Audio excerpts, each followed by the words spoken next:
Sawubona, ingabe ungumntwana omncane ophathwa ubuhlungu emadolweni nasezithendeni uma udlala ezemidlalo, kungaba i-apophysitis. I-apophysitis ngokuyisisekelo ukuvuvukala kwamathendon, lapho ifaka ethanjeni.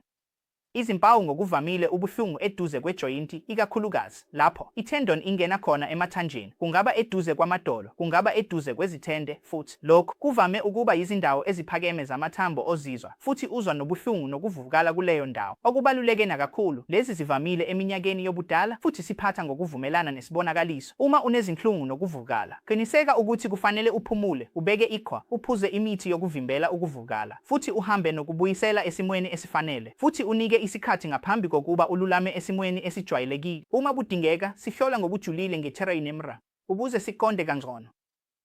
Ngiyabonga.